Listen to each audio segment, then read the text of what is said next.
वालाचं ब्रीडं मी आज तुमच्यासोबत शेअर करणार आहे. कसं बनवायचं तर रेसिपी पूर्ण पहा. एकदम रस्सेदार अशी ही वालाची भाजी एकदा बनवलात ना तर नक्की याच पद्धतीने बनवाल. खूप छान लागते चवीला, पोळीबरोबर, भाकरीबरोबर एकदम अप्रतिम लागते. रेसिपी पूर्ण पहा म्हणजे तुम्हाला कळेल. आणि रेसिपी आवडली तर चॅनलला लाईक्स, कमेंट्स आणि सबस्क्राईब करायला विसरू नका. सोबतच बेल आयकॉनवरती नक्की क्लिक करा म्हणजे माझ्या नवीन रेसिपीची नोटिफिकेशन लगेचच तुमच्यापर्यंत पोहोचेल. तर सुरुवात करूया आपण. तर इथे बघा मी घेतलेले आहेत वाल.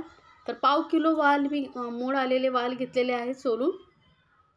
वालाचे जे आहेत मोड आलेलेच वापरायचे म्हणजे पौष्टिकही असतात आणि चवीलाही खूप छान लागतात. असे मोठे मोठे मोड आलेले पाहिजेत.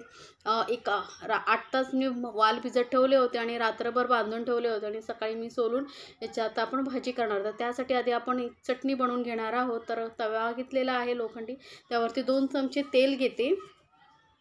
कढईमध्येही तुम्ही चटणी बनवू शकता. यामध्ये घालणार आहोत आपण 2 मध्यम आकाराचे कांदे चिरलेले, थोडंसं आलं आणि लसूण, एक अर्धा इंच आल्याचे तुकडा घेतलेले आहेत बारीक करून आणि 8-10 लसणाच्या पाकळ्या घ्यायच्या, छोट्या आहेत त्यामुळे. आणि 2 कांदे असे उभे चिरून घ्यायचे किंवा एकदम बारीक चिरलात तरी चालेल. आता हे सर्व आपल्याला मध्यम गॅसवरती थोडं लालसर होईपर्यंत भाजून घ्यायचं आहे. तर गॅस एकदम मध्यम ठेवायचा आणि हे वाटण करून घ्यायचं आहे. या पद्धतीने महिनाभरही तुम्ही हे वाटण बनवून ठेवू शकता आणि जेव्हा तुम्हाला रस्सेदार भाज्या बनवायच्या आहेत तर तुम्ही बनवू शकता. खूप छान लागतं. कुठलीही रस्सा भाजी बनवलात ना तर अप्रतिमच लागणार आहे यामुळे. तर बघू शकता कांद्याचा कलर चेंज झालेला आहे. अजून थोडा वेळ आपण हे भाजून घेणार आहोत. पण यामध्ये आता मी घालणार आहे कोथिंबीरच्या काड्या ज्या असतात ना, त्यामुळे भाजीला चव खूप छान येते. असेल तर घाला, नाही घातलं तरी चालेल, पण असलं तर नक्की घालून बघा. आता कांद्याबरोबर तेही थोडंसं हलकंसं भाजून घेऊया. काय होतं आपण जेव्हा कोथिंबीर आणतो तर मग त्या काड्या फेकून देतो. त्या काड्या फेकून न देता जर तुम्ही असं वाटपामध्ये किंवा चटणीमध्ये घातला तर भाजीला चव खूप छान लागते. तर कांदा बघू शकता थोडा जास्त लालसर झालेला आहे. यावेळेस यामध्ये आपण घालणार आहोत पाव वाटी किसलेलं सुकं खोबरं घेतलेलं आहे. सुक्या खोबऱ्यामुळे या भाजीला चव खूप छान लागते. तर 2 कांदे आणि पाव वाटी खोबरं घेतलेलं आहे. आता खोबरं घातल्यानंतर लक्षात ठेवायचं आहे, सतत मिक्स करायचं राहायचं आहे. कारण सुकं खोबरं आहे ते पटकन जळतं तर करपेल आणि वास येईल, मग आपल्या भाजीची टेस्ट बिघडेल. त्यामुळे सतत मिक्स करत राहायचं आणि खोबरं घातल्यानंतर गॅस एकदम मंदवरती ठेवायचं आणि मंद गॅसवरती असं चांगलं भाजून घ्यायचं. तर याला पूर्ण थंड करून घेऊया आपण. तर हे असं थोडंसं पसरवून ठेवते आणि पूर्ण थंड करून घेतलेलं आहे आता हे चटणी. आता यामध्ये आपण घालणार आहोत टोमॅटो. 2 मध्यम आकाराचे टोमॅटो मी मोठ्या फोड्या करून घेतलेले आहेत आणि यामध्ये आता मिक्सरमध्ये घालून आपण पाणी न घालता वाटून घेणार आहोत.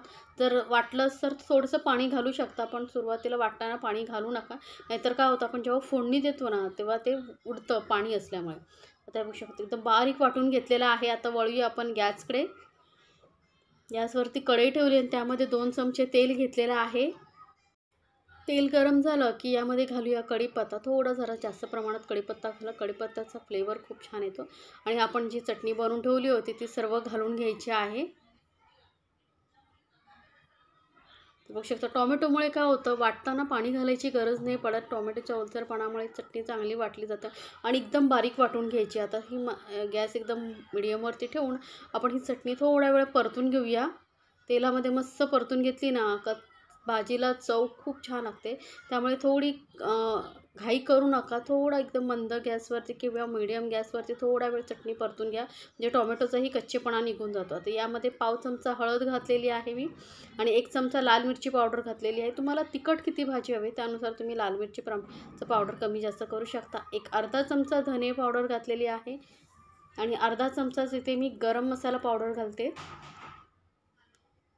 आणि हे सर्व मिश्रण आता व्यवस्थित आपण मिक्स करून घेऊया. म्हणजे एक तर काय होईल, आपण यामध्ये जो कच्चा टोमॅटो वापरला होता तोही चांगला परतला जाईल आणि मसालेही चांगले तेलामध्ये परतले जातील. त्यामुळे आता मंद गॅस करून आपण हे परतून घेणार आहोत. मिक्सर जारमध्ये थोडंसं पाणी घातलेलं आहे. जास्त आधी पाणी वापरायचं नाही आहे आणि ही चटणी चांगली शिजू द्यायची आपल्याला. तर बघू शकता कलरही खूप सुंदर आलेला आहे आपल्या भाजीला. आता याला झाकून आपण 2 मिनटं चांगलं शिजून घेऊया. एकदम मंद गॅसवरती मी चटणी चांगली बघा 2 मिनटं शिजवल्यानंतर यामध्ये आता घालूया वाल. आता तुम्हाला इथे जर वाल बटाटा आवडत असेल तर वाल सोबत एक बटाटाही या स्टेजला घालू शकता छोट्या फोडी करून. पण मी फक्त वालाचे ब्रेड बनवते, त्यामुळे मी बटाटे घातलेले नाही आहेत. आता वाल घालून थोडा वेळ आपण परतून घेऊया मीडियम गॅसवरती. म्हणजे काय होतील, वाल चांगले परतले जातील. तर 2 मिनटं कवर करून याला अजून वाफ देऊन घेऊया. तर 2 मिनिटांनी बघू शकता मस्त असं वाल आणि मसाले चांगले परतले गेलेले आहेत. ग्रेव्हीही मस्त असं सुगंध सुटलेला आहे. आता वाल शिजण्यासाठी यामध्ये आपण घालूया पाणी. आता तुम्हाला किती ग्रेव्ही दाटसर किंवा पातळ हवी आहे त्यानुसार तुम्ही पाणी घालू शकता. पण वाल शिजण्यासाठी कमीत कमी अर्धा ते पाऊण ग्लास मी इथे पाणी घातलेलं आहे. आणि चवीनुसार घालूया मीठ. जास्त मसाल्यांचीही गरज नाही, झटपट होणारी ही भाजी तुम्हालाही खूप आवडेल. तर होऊ शकतं इतपत असं दाटसर अशी मी भाजी ठेवलेली आहे. तर याला झाकून आपण वाल शिजेपर्यंत 7-8 मिनटामध्ये वाल आरामात शिजले जातात. मीडियम गॅसवरती मी शिजवून घेतलेले आहेत. वाल मस्त बघू शकता छान असं रस्सादार अशी आपली भाजी तयार झालेली आहे. आणि वाल जास्तही शिजवायचे नाही आहेत, अशी एकदम त्याचं चुरून तुकडे झाले नाही पाहिजेत, असे अख्खे राहिले पाहिजेत इतपत आपल्याला शिजवायचे. जर तुम्हाला ही भाजी कुकरमध्ये शिजवायची असेल तर मग तुम्ही फक्त 1 शिट्टी काढून घ्या, जास्त शिट्या काढू नका, नाही तर वालाचं पूर्ण चेंदामेंदा होईल. आता वरून घालते मी कोथिंबीर थोडीशी आणि मस्त अशी गरमागरम असं आपलं वालाची भाजी किंवा वालाचं बिरडं जे तुम्हाला आवडतं ते म्हणू शकता तयार झालेली आहे. पोळीबरोबर भाकरीबरोबर एकदम अप्रतिम लागते. तर नक्की बनवा आणि मला कमेंट्समध्ये जरूर सांगा तुम्हाला ही रेसिपी कशी वाटली. आणि आपल्या फॅमिलीसोबत एन्जॉय करा. गरमागरम असं हे वालाचं बिरडं